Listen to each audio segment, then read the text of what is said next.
వేదికకి స్వాగతం. Manual to self. So it is it necessary to study about mind functioning? Is it not enough knowing practices? ఇది నార్మల్గా వచ్చే doubt. Car driving చేయాలంటే car mechanism మొత్తం అంతా నేర్చుకోవాలా అన్నట్టుగా. It is necessary to study about the mind functioning. ఒక రకంగా అంటే పాత వాళ్ళు చూస్తే మచ్ స్టడీయింగ్ ఏం చేయలేదు, కానీ రమణ మహర్షి జ్ఞానోదయం పొందాడు. రెడ్డి కృష్ణమూర్తి చాలా స్టడీ చేశాడు, తను జ్ఞానోదయం పొందాడు. సో ఈ ఫంక్షనాలిటీస్ మైండ్ గురించి చదవాలా? నా ఉద్దేశంలో ప్రకారంగా తెలుసుకోవాలి. ఎందుకంటే ప్రెసెంట్ మన మైండ్ లాజిక్ ఎంత అయితే ఉందంటే, ఎవరైనా సింపుల్ ప్రాక్టీస్ చెప్పి ఇలా చెయ్యరా అంటే దానివల్ల నాకు లాభం ఏమిటి అని అడుగుతావు. లాభం వాడు చెప్పినా నిజంగా అవుతుందంటావా అంటావు. సో ఇదంతా ఏంటంటే లోపల ఒక రకమైన ఇగ్నోరెన్స్ ఉంది, అపనమ్మకం ఉంది, అన్సర్టైనిటీ మీద వచ్చింది. సో నెక్స్ట్ ఈ స్పిరిచువల్ పాత్ అనేది ఒక వెల్ డిజైన్డ్ స్ట్రక్చర్డ్ పాత్ కాదు. జనరల్ గా రిలీజియన్ అలాంటి పాత్ అనే అష్యూరెన్స్ ఇస్తూ ఉంటుంది. రిలీజియన్ లో కొన్ని ప్రాక్టీస్లు ఉంటాయి, ఈ ప్రాక్టీస్ చేస్తే చాలు నువ్వు ముక్తి వచ్చేస్తుంది, సాల్వేషన్ వస్తుంది అన్నట్టుగా ఉంటుంది. కానీ యాక్చువల్ గా స్పిరిచువల్ పాత్ అనేది యూనిక్ పాత్. ప్రపంచంలో ఎంతమంది మనుషులు ఉన్నారో అన్ని రకాల పాత్స్ ఉంటాయి. ఎందుకంటే ప్రతిదీ ఒక యూనిక్ మిషన్. ట్రాన్సెండెన్స్ అందరిది సేమ్ అయి ఉండొచ్చు, కానీ అది అటాచ్ అయి ఉండే మిషన్ ఉందే, అది యూనిక్.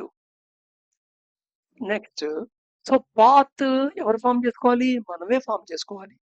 పాత్ ఫామ్ చేసుకోవాలంటే దానికి బేసిస్ అంటూ ఉండాలి కదా.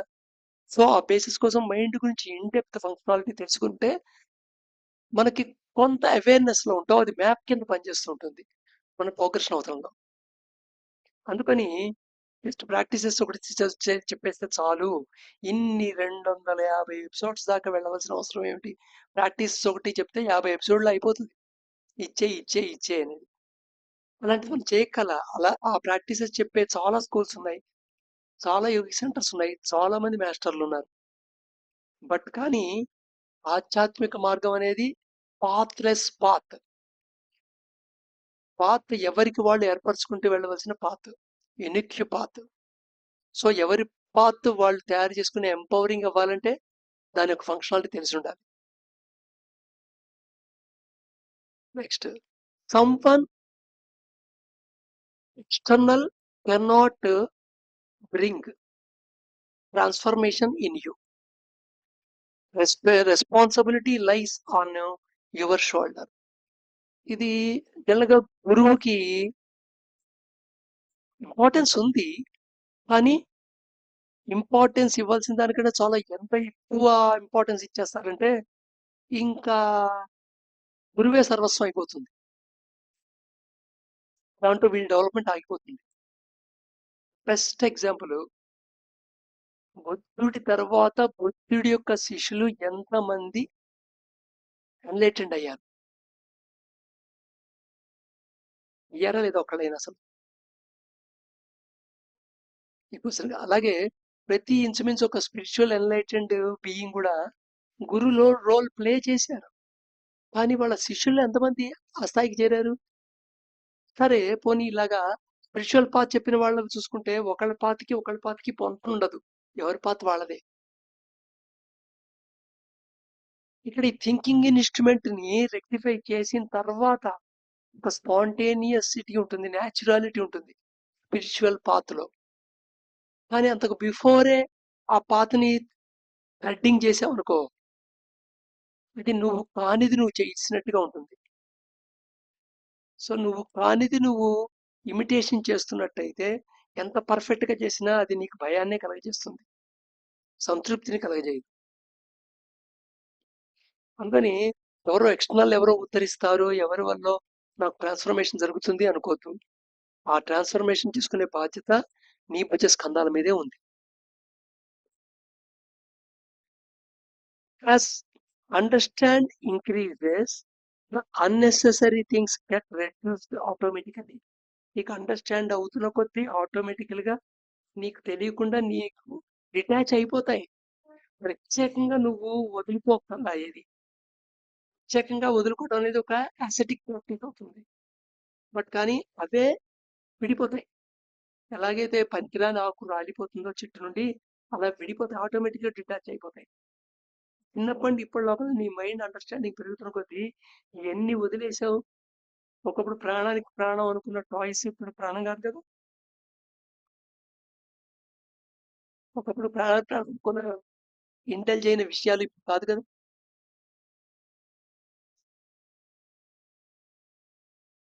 Minimisation of things, physical and mental importance changes with age. జాగ్రత్తగా అబ్జర్వ్ చేస్తే తెలియకుండా మినిమైజ్ అవుతుంటాయి ఉంటాయి. ఇంకా ఒకటి ఏదైతే అంతకుముందుకు ఇన్వాల్వ్ అయ్యావో, క్రేవ్ అయ్యావో, ఇంతకుముందు దేని మీద ఆధారపడే నీ ఆనందం ఉందో అవి గ్రాడ్యువల్గా మినిమైజ్ అవుతుంది. కొత్త వస్తువులు, కొత్త ఆనందాలు, కొత్త పాత్రలు వెతుకుతూ ఉంటాం.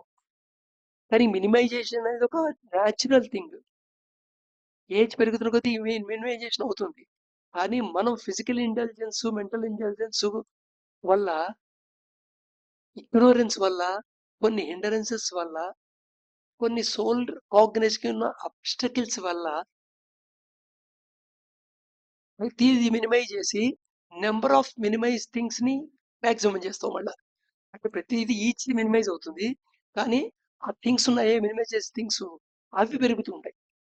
మొదటి 4-5 మినిమైజ్ చేసే థింగ్స్ ఉంటే ఏజ్ కొంచెం పెరిగేప్పటికి 10-15 అవుతాయి, ఇంకా పెరిగేప్పటికి 50 అవుతాయి, ఇంకప్పటికి 100 అవుతాయి, అలా పెరుగుతూ ఉంటాయి. సో బట్ మినిమైజేషన్ అనేది చాలా ఇంపార్టెంట్. సింపుల్ లైఫ్ అంటారు దాన్ని. ఎంత సింపుల్ లైఫ్ అంటే అంత డిటాచ్గా ఉంటుంది, నీకు అంత హ్యాపీనెస్ ఉంటుంది. Spiritual journey becomes important. ఈ మినిమైజేషన్ వల్ల ఏంటి అడ్వాంటేజ్ అంటే దాని సైడ్ ఎఫెక్ట్ కింద స్పిరిచువల్ జర్నీ ఇంపార్టెంట్ అవుతుంటుంది.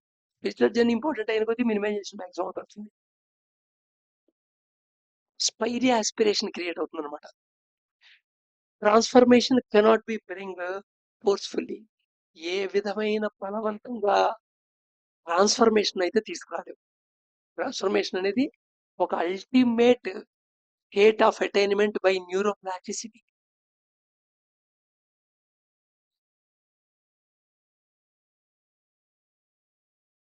అయితే జనరల్గా సైకిల్ ఆఫ్ రిపిటేషన్ లోపల ఎలా ఉంటుందంటే మన ఎక్స్పీరియన్స్ని అండర్స్టాండ్ అవుతాం, అండర్స్టాండింగ్ బట్టి ట్రాన్స్ఫర్మేషన్ రావటం, మన ఎక్స్పీరియన్స్ని, ఆ ట్రాన్స్ఫర్మేషన్ ఎక్స్పీరియన్స్ని అర్థం చేసుకోవడానికి ప్రయత్నం చేయడం, మళ్ళీ ఎక్స్పీరియన్స్ అవటం, అండర్స్టాండింగ్ అండ్ ట్రాన్స్ఫర్మేషన్, ఇలా సైక్లింగ్ ఉంటుంది. ఈ సైకిల్ ఇదే నోన్ సైకిల్ ఎలా ఉంటుంది అంటే ఇక్కడ ఎక్స్పీరియన్సే, బట్ అది నాలెడ్జ్ లెవెల్లోనే ఉండిపోతుంది.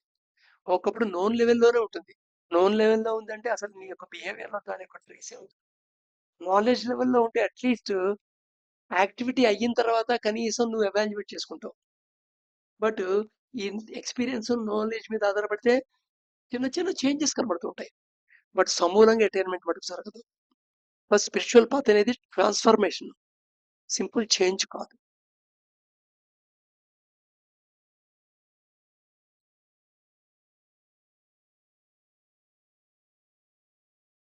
ఇక్కడ నుండి రేపు చూద్దాం.